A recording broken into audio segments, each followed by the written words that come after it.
Late है पूर्ण रूप से, एक भी रुपया नहीं बढ़ा। सरकार तो पहले भी आई, मायावती की सरकार में आंदोलन हुई तो 80 रुपये गन्ने का रेट बढ़ा।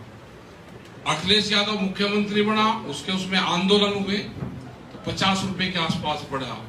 क्या योगी सरकार इतने कमजोर है? योगी जी के दोनों से कमजोर है कि 1 रुपया भी नहीं बढ़ा पाएंगे? यह हालात है। बिजली, पूरे देश में सबसे महंगी बिजली अगर कहीं देखनी है, डालेवाल जी पंजाब से आते हैं, यहाँ पे 175 रुपये हाउस पावर, पंजाब में फ्री किसान को बिजली, हरियाणा के अंदर 35 रुपया, और करीब 7-8 स्टेट में बिजली एग्रीकल्चर फ्री है। तो यहाँ पे एक किस्म से गुजरात के बाद में दूसरा पुलिस स्टेट बनने जा रहा है हमारा प्रदेश। जैसे गुजरात में वहां कोई सरकार नहीं चलाती उसको, वहां पे पुलिस चलाती है। ऐसे ही यहाँ पे पुलिस स्टेट, अब इसको कहा जाए तो वो गलत नहीं। जो आपने चुनाव में भी देखा, अभी जिला पंचायत और जो प्रमुख के हुए हैं, यही हालात है। पूरा संयुक्त मोर्चे ने 8 महीने आंदोलन करने के बाद में ये निर्णय लिया कि उत्तराखंड, उत्तर प्रदेश, पंजाब और पूरे देश भर में जाएंगे, किसानों से अपनी बात रखेंगे, उनके सामने मीटिंगें रखेंगे, गांव-गांव तक जाएंगे, और सरकारों की जो पॉलिसी है वो एड क्या देती है और काम क्या करती है उसके बारे में बातचीत करेंगे, बताएंगे। ये सारी चीज हम बताएंगे। जाएंगे 5 सितंबर को मुजफ्फरनगर में बड़ी पंचायत वहां पर रखी है, उस पंचायत से इस आंदोलन की शुरुआत होगी। ये पूर्ण रूप से काम होगा। जिस तरह से कैमरा, कलम और किसान के ऊपर बंदूक का पहरा है, ये पहरा हटाना पड़ेगा। कोई पत्रकार बंधु अगर खबर लिख देगा किसान के पक्ष की, तो उसके वहां पर छापे लगेंगे। ये हालात है देश में। मतलब पूरा देश एक तरह से कैप्चर है। ये नेता मुक्ति अभियान भी चलेगा देश में, ये जो कैप्चर्स की जो ग्रिप में है ये भी चलेगा। और जब तक भारत सरकार ये कानून वापसी नहीं लेती, जो 3 काले कानून है, ये आंदोलन हमारा वापसी नहीं होगा। और भी उसके साथ में है, बिजली अमेंडमेंट बिल है, पेस्टिसाइड बिल है, पॉल्यूशन के मामले हैं, लेबर्स के मामले हैं, तो जितने भी मामले हैं, इन सारे मामलों पे सरकार स्पष्टीकरण नहीं देगी। किसान दिल्ली के चारों तरफ है, वहां से हटेगा नहीं। और यहाँ के भी हम बता देना चाहते हैं, यहाँ की सरकार को भी, कि सरकार सही उससे काम करे। नहीं काम होगा, वो आंदोलन बन रहा है हमारा पूर्ण रूप से, लखनऊ को भी दिल्ली बना जाएगा। लखनऊ के भी चारों तरफ के रास्ते जैसे दिल्ली में सील हैं, ऐसे ही सील होंगे। उसकी भी तैयारी हम पूर्ण रूप से यहाँ पे करेंगे। यहाँ पे और प्रेस नोट है, उसमें सारी चीजें आपको बताई है। जो भी क्वेश्चन होगा आपको सब चीज बताएंगे। अभी हमारे पंजाब से हमारे साथी है, मध्य प्रदेश से हमारे क्रांतिकारी लोग यहाँ पे आए हैं, उनकी भी आप बात सुनो, और जो भी आप क्वेश्चन करोगे उसका हम जवाब देने में सक्षम है। आपको जवाब हम देंगे। धन्यवाद। एक बात सुन लेते हैं, पंजाब से लोग आए, इनकी एक बार बात सुन लेते हैं। एक बार क्वेश्चन जो भी होगा उसका सब जवाब।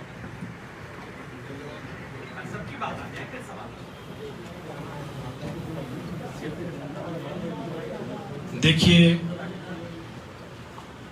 आपको मेरा ख्याल है योगेंद्र यादव जी और राकेश टिकैत जी ने काफ़ी बातें बता दी गई हैं। ये जो हमारा मिशन उत्तर प्रदेश और उत्तराखंड का रखा गया है, इसको एक तो ये बात हम पहले से क्लियर कर दें कि इस मिशन का जो उद्देश्य है वो ये नहीं है कि हम कोई राजनीति करनी चाहते हैं। हमारा उद्देश्य ये है कि हम पूरे देश के लोगों को ये बताना चाहते हैं कि ये सरकार किस तरीके से लोग विरोधी, देश विरोधी, किसान विरोधी तरह तरह के कानून हमारे लोगों के ऊपर लगा रही है। जैसे मजदूरों के खिलाफ बहुत सारे कानून बने हैं, किसानों के खिलाफ जब से ये बीजेपी सरकार आई है लगभग 40-42 कानून किसानों के खिलाफ बन चुके हैं। और इन्होंने यहाँ तक किया गया है कि जो किसान को जो भी सरकार बोनस देगी फसल के ऊपर, उसकी किसी तरह की मदद नहीं की जाएगी। ये भी ऐसी घोषणाएं हमारे केंद्र सरकार की ओर से की गई हैं। ये सब बातें हमारे किसान भाइयों को बताना हम अपनी जिम्मेदारी समझते हैं, क्योंकि आंदोलन 8 महीने हो चुके हैं। सरकार के कान पे जूं नहीं सरक रही तो आंदोलन को और आगे बढ़ाने की जरूरत लग रही है। और एक बात मैं और भी कहूँगा, यहाँ के इलाके की एक बात बहुत बड़ी है, यहाँ आवारा पशुओं का मामला बहुत बड़ा उठा हुआ है। भारी संख्या में लोग एक्सीडेंटों के जरिए डेथ हो जाती हैं और कोई उनकी बात पूछने वाला नहीं है। लेकिन आप सभी पत्रकार भाइयों को इस बात का पता है, देश के किसानों को, आम लोगों को नहीं पता कि सरकार लोगों के ऊपर काऊ सेस के नाम पर टैक्स लगाती है। जब काऊ सेस के नाम पर टैक्स लग गया है, देश के एक एक आदमी ने, बच्चे ने, बूढ़े ने टैक्स पे कर दिया है, तो लोगों ने तो सरकार की बात मान ली है।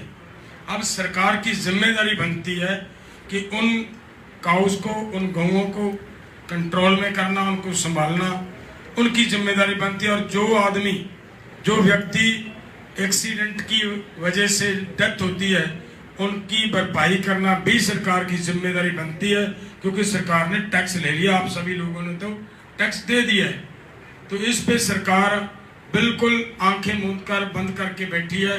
कोई किसी लोगों की बात पर ध्यान नहीं दे रही।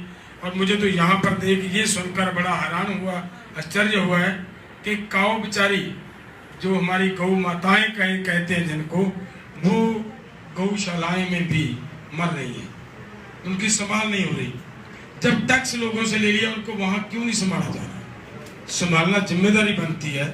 तो ये सब बातें करने के लिए हम आगे, जब हमारा मिशन यूपी और मिशन उत्तराखंड चलेगा, उसमें एक एक बात लोगों को बताने के लिए हम प्रयास करेंगे, सभी बातें लोगों के पास जाएं। एक बात मैं लास्ट में ये जरूर कहूँगा कि जैसे आज ये प्रेस कॉन्फ्रेंस हो रही है, संयुक्त मोर्चा की ओर से समय समय पर जब कोई नई घोषणा होती है, प्रेस कॉन्फ्रेंस करके उसमें साझा बयान दिया जाता है।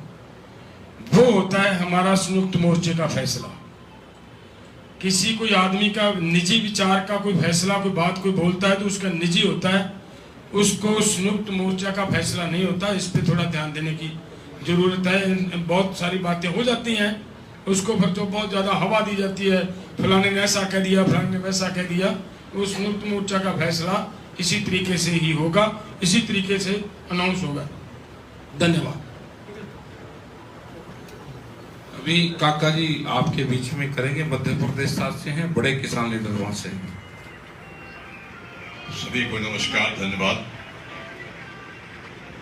देखिए, 5 जून को ये ऑर्डिनेंस जब पास हुआ था, तो हमारे सामने सबसे बड़ी चुनौती ये थी कि ऑर्डिनेंस और कानून का विषय है कि आम किसान को हम कैसे समझाएंगे।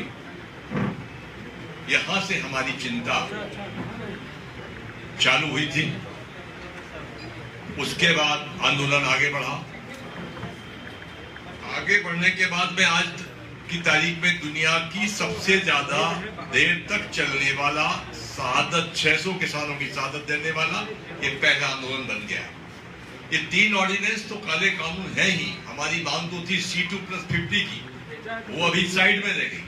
MSP के लिए हम गिड़गिड़ा रहे। MSP तो मिनिमम सपोर्ट प्राइस है, उसके लिए हम बात कर रहे हैं। इस पिछली पार्लियामेंट में 40 कानून मजदूर विरोधी, 42 कानून किसान विरोधी भी पास हुए हैं, जिसमें निर्यात है, आयात है, कपास का निर्यात है, बहुत सारी चीजें हैं। तो ये भी इस तमाम चीजों में, और जो दूसरा कानून है वो आम जनता के लिए है। जिसमें जमाखोरी, कालाबाजारी का प्रभाव आपको देखने मिल रहा है, वो केंद्र सरकार ने भी जांच बिठाई है कि दालें इतनी महंगी क्यों हो गई। क्योंकि जब आपके कानून नंबर 2 में आवश्यक वस्तु अधिनियम में संशोधन किया गया है कि कोई भी व्यापारी कितना भी माल जमा कर सकता है, कितने दिनों तक रख सकता है, किसी भाव बेच सकता है, उस जमाखोरी की वजह से दालें और तमाम चीजों के दाम बढ़े। अब उस पर केंद्र सरकार जांच कर रही है दाल क्यों बढ़ी, तो उसकी 4 साल से भुगतान लेट है पूर्ण रूप से, एक भी रुपया नहीं बढ़ा। सरकार तो पहले भी आई, मायावती की सरकार में आंदोलन हुई तो 80 रुपये गन्ने का रेट बढ़ा। अखिलेश यादव मुख्यमंत्री बना, उसमें आंदोलन हुए तो 50 रुपये के आसपास बढ़ा। क्या योगी सरकार इतने कमजोर है? योगी जी के दोनों से कमजोर है कि 1 रुपया भी नहीं बढ़ा पाएंगे? यह हालात है। बिजली, पूरे देश में सबसे महंगी बिजली अगर कहीं देखनी है, डालेवाल जी पंजाब से आते हैं, यहाँ पे 175 रुपये हार्स पावर, पंजाब में फ्री किसान को बिजली, हरियाणा के अंदर 35 रुपया, और करीब 7-8 स्टेट में बिजली एग्रीकल्चर फ्री है। तो यहाँ पे एक किस्म से गुजरात के बाद में दूसरा पुलिस स्टेट बनने जा रहा है हमारा प्रदेश। जैसे गुजरात में वहां कोई सरकार नहीं चलाती उसको, वहां पे पुलिस चलाती है। ऐसे ही यहाँ पे पुलिस स्टेट, अब इसको कहा जाए तो वो गलत नहीं। जो आपने चुनाव में भी देखा, अभी जिला पंचायत और जो प्रमुख के हुए हैं, यही हालात है। पूरा संयुक्त मोर्चे ने 8 महीने आंदोलन करने के बाद में ये निर्णय लिया कि उत्तराखंड, उत्तर प्रदेश, पंजाब और पूरे देश भर में जाएंगे, किसानों से अपनी बात रखेंगे, उनके सामने मीटिंगें रखेंगे, गांव-गांव तक जाएंगे, और सरकारों की जो पॉलिसी है वो एड क्या देती है और काम क्या करती है उसके बारे में बातचीत करेंगे, बताएंगे। ये सारी चीज हम बताएंगे। जाएंगे 5 सितंबर को मुजफ्फरनगर में बड़ी पंचायत वहां पर रखी है, उस पंचायत से इस आंदोलन की शुरुआत होगी। ये पूर्ण रूप से काम होगा। जिस तरह से कैमरा, कलम और किसान के ऊपर बंदूक का पहरा है, ये पहरा हटाना पड़ेगा। कोई पत्रकार बंधु अगर खबर लिख देगा किसान के पक्ष की, तो उसके वहां पर छापे लगेंगे। ये हालात है देश में। मतलब पूरा देश एक तरह से कैप्चर है। ये नेता मुक्ति अभियान भी चलेगा देश में, ये जो कैप्चर्स की जो ग्रिप में है ये भी चलेगा। और जब तक भारत सरकार ये कानून वापसी नहीं लेती, जो 3 काले कानून है, ये आंदोलन हमारा वापसी नहीं होगा। और भी उसके साथ में है, बिजली अमेंडमेंट बिल है, पेस्टिसाइड बिल है, पॉल्यूशन के मामले हैं, लेबर्स के मामले हैं, तो जितने भी मामले हैं, इन सारे मामलों पे सरकार स्पष्टीकरण नहीं देगी। किसान दिल्ली के चारों तरफ है, वहां से हटेगा नहीं। और यहाँ के भी हम बता देना चाहते हैं, यहाँ की सरकार को भी, कि सरकार सही उससे काम करे। नहीं काम होगा, वो आंदोलन बन रहा है हमारा पूर्ण रूप से, लखनऊ को भी दिल्ली बना जाएगा। लखनऊ के भी चारों तरफ के रास्ते जैसे दिल्ली में सील है, ऐसे ही सील होंगे। उसकी भी तैयारी हम पूर्ण रूप से यहाँ पे करेंगे। यहाँ पे और प्रेस नोट है, उसमें सारी चीजें आपको बताई है। जो भी क्वेश्चन होगा आपको सब चीज बताएंगे। अभी हमारे पंजाब से हमारे साथी है, मध्य प्रदेश से हमारे क्रांतिकारी लोग यहाँ पे आए हैं, उनकी भी आप बात सुनो, और जो भी आप क्वेश्चन करोगे उसका हम जवाब देने में सक्षम है। आपको जवाब हम देंगे। धन्यवाद। एक बात सुन लेते हैं, पंजाब से लोग आए, इनकी एक बार बात सुन लेते हैं। एक बार क्वेश्चन जो भी होगा उसका सब जवाब।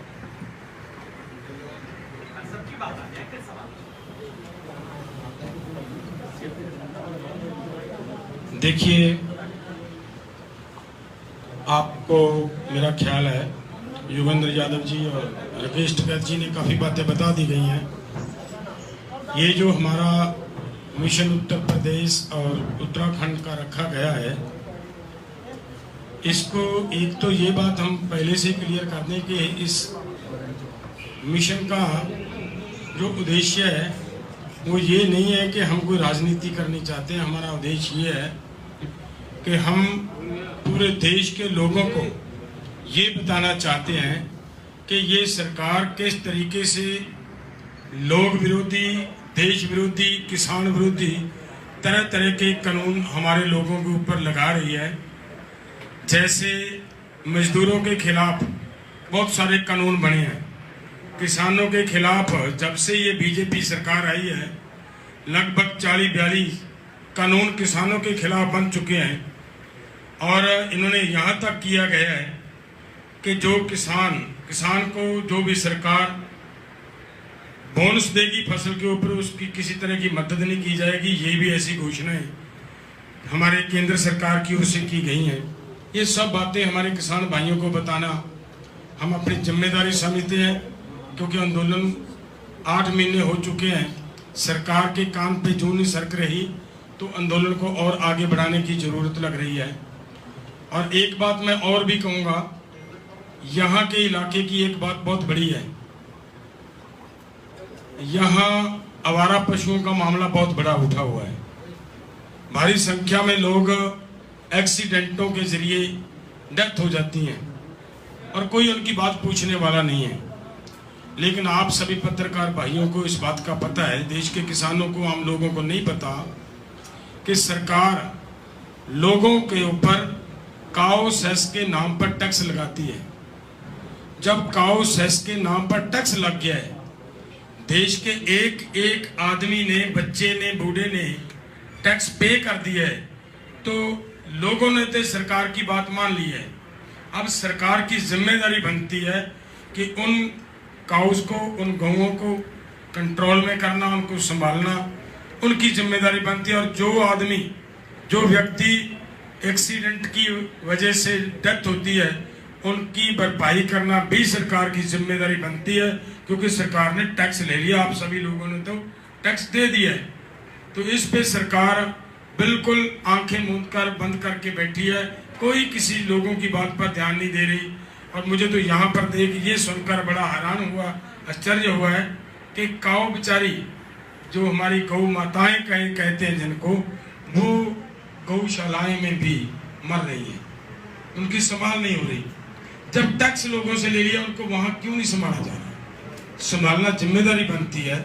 तो ये सब बातें करने के लिए हम आगे, जब हमारा मिशन यूपी और मिशन उत्तराखंड चलेगा, उसमें एक एक बात लोगों को बताने के लिए हम प्रयास करेंगे, सभी बातें लोगों के पास जाएं। एक बात मैं लास्ट में ये जरूर कहूँगा कि जैसे आज ये प्रेस कॉन्फ्रेंस हो रही है, संयुक्त मोर्चा की ओर से समय समय पर जब कोई नई घोषणा होती है, प्रेस कॉन्फ्रेंस करके उसमें साझा बयान दिया जाता है। वो होता है हमारा संयुक्त मोर्चे का फैसला। किसी कोई आदमी का निजी विचार का कोई फैसला, कोई बात कोई बोलता है तो उसका निजी होता है, उसको संयुक्त मोर्चा का फैसला नहीं होता। इस पे थोड़ा ध्यान देने की जरूरत है। बहुत सारी बातें हो जाती हैं, उसको फिर तो बहुत ज़्यादा हवा दी जाती है, फलाने ने ऐसा कह दिया, फलाने ने वैसा कह दिया। उस संयुक्त मोर्चा का फैसला इसी तरीके से ही होगा, इसी तरीके से अनाउंस होगा। धन्यवाद। अभी काका जी आपके बीच में करेंगे, मध्य प्रदेश से हैं, बड़े किसान लीडर वहां से। सभी को नमस्कार, धन्यवाद। देखिए, 5 जून को ये ऑर्डिनेंस जब पास हुआ था, तो हमारे सामने सबसे बड़ी चुनौती ये थी कि ऑर्डिनेंस और कानून का विषय है कि आम किसान को हम कैसे समझाएंगे। यहां से हमारी चिंता चालू हुई थी। उसके बाद आंदोलन आगे बढ़ा। आगे बढ़ने के बाद में आज की तारीख में दुनिया की सबसे ज्यादा देर तक चलने वाला शहादत, 600 किसानों की शहादत देने वाला ये पहला आंदोलन बन गया। ये 3 ऑर्डिनेंस तो काले कानून है ही। हमारी मांग तो थी C2+50 की, वो अभी साइड में रह गई। MSP के लिए हम गिड़गिड़ा रहे। एमएसपी तो मिनिमम सपोर्ट प्राइस है, उसके लिए हम बात कर रहे हैं। इस पिछली पार्लियामेंट में 40 कानून मजदूर विरोधी, 42 कानून किसान विरोधी भी पास हुए हैं, जिसमें निर्यात है, आयात है, कपास का निर्यात है, बहुत सारी चीजें हैं। तो ये भी इस तमाम चीजों में, और जो दूसरा कानून है वो आम जनता के लिए है, जिसमें जमाखोरी, कालाबाजारी का प्रभाव आपको देखने मिल रहा है। वो केंद्र सरकार ने भी जांच बिठाई है कि दालें इतनी महंगी क्यों हो गई, क्योंकि जब आपके कानून नंबर 2 में आवश्यक वस्तु अधिनियम में संशोधन किया गया है कि कोई भी व्यापारी कितना भी माल जमा कर सकता है, कितने दिनों तक रख सकता है, किसी भाव बेच सकता है, उस जमाखोरी की वजह से दालें